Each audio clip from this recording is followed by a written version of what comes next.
এর একটা অঙ্ক দেখো, 144 এবং 384 সংখ্যার দুটির লসাগু কত এবং সেই লসাগু থেকে কিন্তু গসাগুটা বের করতে হবে। প্রথমে লসাগু করতে হবে এবং সেই লসাগুর সাহায্যে কিন্তু সংখ্যা দুটোর গসাগু করতে হবে। সরাসরি কিন্তু সংখ্যা দুটোর গসাগু করলে হবে না। তাহলে এখানে আমরা প্রথমে কি করব, সংখ্যা দুটোর লসাগু কিন্তু আগে করে নিচ্ছি। দেখো 144 আর 384, তাহলে 2 দিয়ে করলে এটা তোমার লসাগুটা পেরে যাবে। 2 দিয়ে এখানে 2 72 আর এদিকে 2 দিয়ে করলে 192। পিছনে 4 বা পিছনে যুগ্ম সংখ্যা আছে মানে অবশ্যই 2 দিয়ে আমরা এটাকে বিভাজ্য করতে পারবো।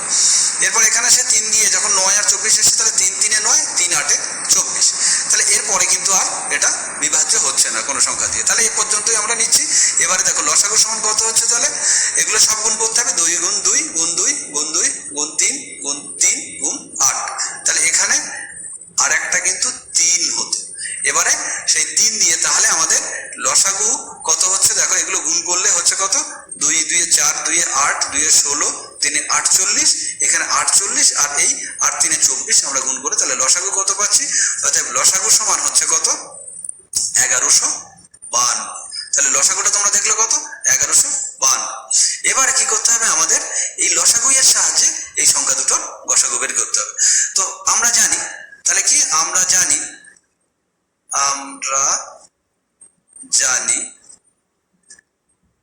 লসাগু ইন্টু গসাগু, লসাগু ইন্টু গসাগু সমান কি জানি, সংখ্যা দুটির গুণফল। এটা আমরা জানি, সংখ্যা দুটির গুণফল। তাহলে আমরা কি জানি, লসাগু ইন্টু গসাগু, যদি দুটো সংখ্যা হয় তাদের লসাগু এবং গসাগু তাদের গুণফল ইকুয়াল টু কি, সংখ্যা দুটির গুণফল। তাহলে এখানে আমরা লসাগু পেয়ে গেছি কত, 1152। তাহলে লসাগুটা কত, 1152 ইন্টু গসাগুটা বের করতে হবে। তাহলে ইন্টু লিখবো কি, গসাগু ইন্টু গসাগু। এবার সংখ্যা দুটির গুণফল মানে কোন সংখ্যা দুটো ছিল, যে সংখ্যা দুটো দেওয়া আছে দেখো কত, 144 আর এদিকে 384। তাহলে সেই সংখ্যা দুটোর গুণফল আমরা এখানে করছি কত, 184 ইন্টু কত ছিল, 384। আচ্ছা, এটা কিন্তু 144 ছিল, এটা 144, 84 নয়, 144 ইন্টু 384। তাহলে এখান থেকে এবারে দেখো, তাহলে সমান চিহ্নের এদিকে কি আছে, গুণ। তাহলে লসাগু ইন্টু গসাগু, তাহলে এখানে গসাগু সমান কি হবে, এটা এদিকে এসে ভাগ হয়ে যাবে। সমান চিহ্ন থেকে যদি এদিকে প্লাস থাকে তাহলে ওদিকে গেলে মাইনাস হয়ে যায়, এদিকে যদি মাইনাস থাকে তাহলে ওদিকে গেলে প্লাস হয়ে যাবে, এদিকে যদি গুণ থাকে তাহলে ওদিকে গেলে সমান চিহ্নের ওদিকে গেলে সে ভাগ হয়ে যায়। তো এখানে গুণ আছে, তাহলে ওদিকে গিয়ে কি হয়ে যাবে, ভাগ হয়ে যাবে। তাহলে গসাগু সমান কি হবে, তাহলে 144 গুণ 384 বাই কত না 1152। এবার এখানে আমরা একটু কাটাকুটি করব। এটা আমরা কত দিয়ে কাটতে পারি, 2 দিয়ে কাটলেও হতে হবে, অথবা তোমরা একটু বড় দিয়ে যদি কাটো, যদি 12 দিয়ে যাচ্ছে কিনা 12, এটা 2 দিয়েই কাটো। তাহলে 2 7 14, 2 2 4, আর এটা কাটলে 2 5 10, আর 1 2 7 14, 1 2 6 12।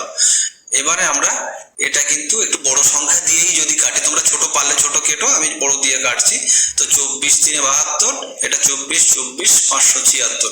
আমি একটু তাড়াতাড়ি করার জন্য এটা কিন্তু বড় সংখ্যা দিয়ে কাটলাম। তোমরা পারলে পিছনে 2 থাকলে সেটা 2 দিয়ে অবশ্যই কাটা যাবে, কিন্তু সবসময় দেখো একটু বড় গুণনীয়ক দিয়ে কাটা যায় কিনা সেইটা খেয়াল করবে। আচ্ছা, এরপরে আমরা যদি এটা দেখি 12 দিয়ে যায় কিনা, 12 3 36 আর 2, তাহলে এটা 12 দিয়ে যাবে। তাহলে 12 2 24, 12 3 36 থাকে 2 24, 12 2 24। এবারে 2 16 32। তাহলে এখানে থাকলো 16 আর এখানে 3, তাহলে 16 3 48। তাহলে গসাগু আমরা পাচ্ছি কত, 48। তাহলে সংখ্যাটি গসাগু, সংখ্যা দুটির গসাগু হচ্ছে সমান 48। তাহলে আমরা কি পেলাম, অতএব নির্ণেয়